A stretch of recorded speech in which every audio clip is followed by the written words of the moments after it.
muito impactante. A carta aos Hebreus, para mim, é uma das mais belas escritas do Novo Testamento. Todas as vezes que me deparei com a carta aos Hebreus, por exemplo, por que eu disse que ela é uma das mais belas? Porque ela é a única carta que engrandece Jesus a um alto nível que só lhe pertence. Lembra quando começa a carta aos Hebreus? Havendo Deus outrora falado de diversas maneiras pelos profetas, Ele agora fala através do seu Filho Jesus Cristo. Primeiro ponto, o autor a carta aos Hebreus coloca Cristo.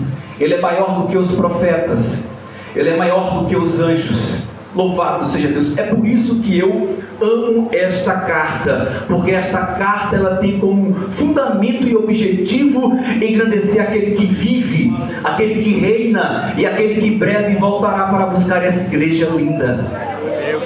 Como é bom. A carta aos Hebreus também ela é rica, doutrinária. Quem já não leu Hebreus capítulo 11, que fala sobre a natureza e a exemplificação da fé através dos homens e mulheres que Deus usou através dos tempos? Quem nunca leu? Creio que quase todos aqui leram, mas quem não leu, leia. Lá você vai ver os homens que tiveram as maiores experiências com Deus usando a sua fé. Algo que nós também usamos e algo que nós devemos continuamente usar, porque sem a fé não agradaremos a Deus. Não agradaremos. Louvado seja Deus. Aleluia. Glória a Deus. Santo é o Senhor dos exércitos. Glória a Deus. Glórias ao Senhor. Eu sou assim mesmo, viu? A garganta fica seca, o paladar fica adormecido.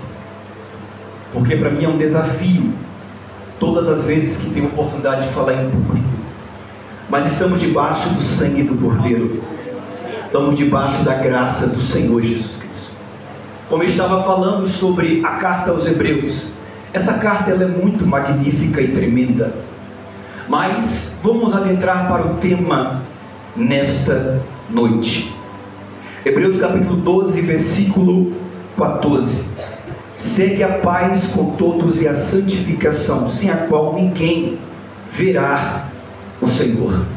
A Bíblia King James, ela diz assim, o mesmo versículo: esforçai-vos para viverdes em paz com todas as pessoas e a santificação, sem a qual ninguém verá o Senhor Jesus. Jesus disse: eu vos dou a paz, eu vos deixo a paz. Eu não a dou como o mundo a dar, mas eu dou a paz que vem de mim. Amados, há muitas pessoas que confundem muito o viver em paz e acabam, digamos que, se contradizendo em alguns pontos. Viver em paz nada mais é do que entender o seu papel no reino, de que entender que você é chamado para ser pacificador. Nenhuma pessoa, nenhum servo do Senhor que é transformado por Ele, ele tem como uma das características é a paz. Porque quem está em paz, ele não tem tempo para, digamos que, discutir com alguém. Alguém que está em paz, ele não tem tempo para se envolver em conversas alheias. Alguém que está em paz, ele não perde tempo. Na verdade, quem está em paz, quando ele chega, automaticamente o problema se resolve. Por que não lembrarmos de Davi? E por que não lembrarmos também de Saul, o primeiro monarca de Israel? Saul, ao desobedecer a Deus, a Bíblia diz que o Espírito do Senhor sai dele. Mas enquanto o Espírito Santo sai dele, o espírito mau se apossa dele. A Bíblia diz que então surge-se ali uma ideia: tragamos alguém para tocar para o rei. Vamos lá no passo de busca quem? Davi, o homem que tinha paz com Deus e com os homens. Davi, ao chegar no ambiente, ao entoar o seu instrumento, aquele espírito era forçado a deixar aquele ambiente. Por quê? Porque quem tem paz, ele vive em paz, ele desfruta da paz, aleluia, e ele tem, aleluia, autonomia. Onde ele chega, a atmosfera muda, onde ele chega, não tem disse-me-disse, onde ele chega, as coisas tendem a mudar. Amados, o que muda você não é o que vem de fora, mas é o que vem de dentro. Glória a Deus. Ainda não é a mensagem, mas receba do Senhor a paz nele que excede todo entendimento. Aleluia, glória a Deus. Aleluia, aleluia, aleluia. Louvado seja Deus. O Espírito Santo está nesse ambiente. Glórias. Oh, aleluia. Amados, o que nós encontramos por aí, pessoas sem terem paz na igreja. O que tem de pessoas que vivem atormentadas por sentimentos, por mágoas. Pessoas que outrora louvavam, cantavam, pregavam, oravam, mas aí veio uma situação e tirou dele a paz. Mas o Senhor nessa noite me trouxe também com boca de Deus para dizer: hoje eu te dou a minha paz. Aleluia! Receba a minha paz. Glória a Deus! Porque quando a paz de Deus chega, ela tende a mudar a situação. Aleluia! Como é maravilhoso temos a paz de Cristo conosco. Aleluia! Os discípulos, certa feita, Jesus disse: passamos para o outro lado do lago. E Jesus falou assim: eu vou subir ao monte para orar. E eles foram, os discípulos todos. E Jesus estava lá orando, como de costume. Na alta hora da noite, o que acontece? Vem uma tempestade. Os discípulos estão todos atormentados, com medos, pensando: vamos naufragar, vamos morrer. Mas de repente, na calada da noite, quem aparece? Jesus, caminhando sobre as águas. E nessa noite ele caminha sobre aquilo que te atormenta. Nessa noite ele caminha sobre aquilo que te traz medo. Nessa noite ele caminha sobre aquilo que te está trazendo, digamos que uma insegurança, uma incerteza, porque ele é o Deus da paz. E aonde ele chega, aleluia, ele muda o cenário e a situação, porque ele é o Deus que faz e recebam a paz do Senhor. Glória a Deus! Aleluia! Glória a Deus! Segue a paz com todos e a santificação. João Ferreira de Almeida, segue a paz. King James diz: esforçai-vos para viverdes em paz. Então não é tão simples como parece. Não é tão simples.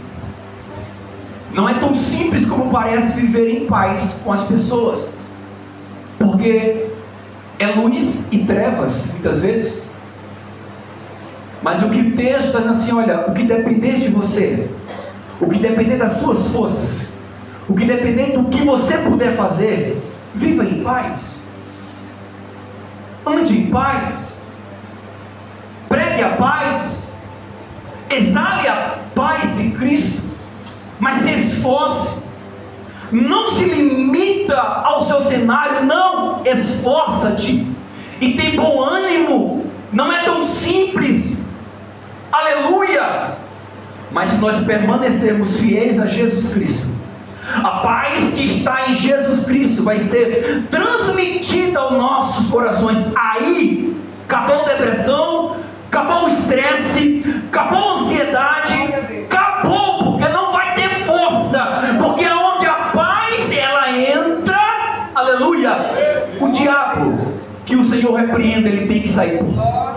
Ele tem que sair. Então, se há alguém aqui que não está em paz, fica em paz. Viva em paz. Desfrute dessa paz que vem de Cristo. A paz que excede todo entendimento. Ou seja, ela é tão grande que o nosso intelecto, seja qual for o seu QI, não adianta. Você nunca vai entender, porque você está todo... Pensa que na paz de Cristo entra, acabou, já era. Você já está tranquilo. Tudo isso porque onde a paz de Cristo está, irmãos, ali há alegria. Aleluia. Ali há vida. Pode perceber que quem não está em paz, o gadareno de Gadara vivia aterrorizando todo mundo naquelas comarcas. Jesus atravessa o lago. Quando Jesus pisa os pés naquele ambiente, ele que era o terror daquele lugar, agora ele é obrigado a vir se prostrar a Jesus, que vinha trazendo paz consigo. E quando ele entra naquele lugar, ele vem, se prostra a ele. E não deu outra coisa, deu o que? Deu libertação. Jesus disse: olha, seja liberto, acabou. Ou seja, eu te trago paz. Porque ele era atormentado de tal maneira, irmãos, que era terrível. Vivia uma vida toda atormentada, presa. Por quê? Porque para isso se manifestou o Filho do Homem, para desfazer as obras de Satanás. Que o Senhor repreenda. Então, se está alguém aqui que precisa de libertação, você está no lugar certo. Pausa um pouco a mensagem para falar para vocês que esse presbítero que hoje prega diante de vocês já viveu atormentado. O ano era 2014. Me via em um quarto gélido, já estava dias bebendo, me alcoolizando, me drogando. A família já falava: Jefferson, me envergonhando, que a bebida escarnece o homem. Uma madrugada, Jesus visitou aquele banheiro e ele me mostrou a sua graça. Eu falei: Senhor, tem misericórdia. Glória a Deus. Atormentado de tudo, solteiro, vivendo na casa dos outros, dando trabalho à mãe, entristecendo os familiares, não tinha perspectiva de vida. Para mim o que importava era o momento, acabou. Vivia no engano. O inimigo me cegou de uma tal forma que não tinha prazer em estar em família, não tinha prazer em nada. O prazer era só em bebida alcoólica. Me afundava cada vez mais. Eu me lembro que eu tinha feito a minha mãe, tinha prometido para ela 3 coisas, e uma delas era prostituição, bebedeira e drogas. E também eu dizia: eu nunca vou roubar. Dessas coisas, o que eu não fiz foi roubar, porque Jesus não permitiu. Mas as outras coisas que você imaginar eu fiz. Mas até que um dia, a eternidade, como foi falado nessa noite, marcou um horário comigo. Ele me visitou. Não tinha contato com o pastor Silvano. E de repente ele me colocou no banco da igreja do pastor Silvano. E o pastor Silvano pregando. De repente alguém que não tinha força para parar de beber, agora recebeu a palavra de vida. Agora estava recebendo aquela água que a samaritana recebeu. E de repente agora eu estava recebendo aquela palavra, aquelas instruções. E Deus começou a visitar a minha vida e me tirou. E de 2014 até hoje, 2025, eu estou aqui. Já se passaram 11 anos e eu estou na presença do Senhor, louvando e glorificando a Deus. Tudo isso por quê? Porque Ele é fiel e Ele traz paz à nossa vida. ele impossível.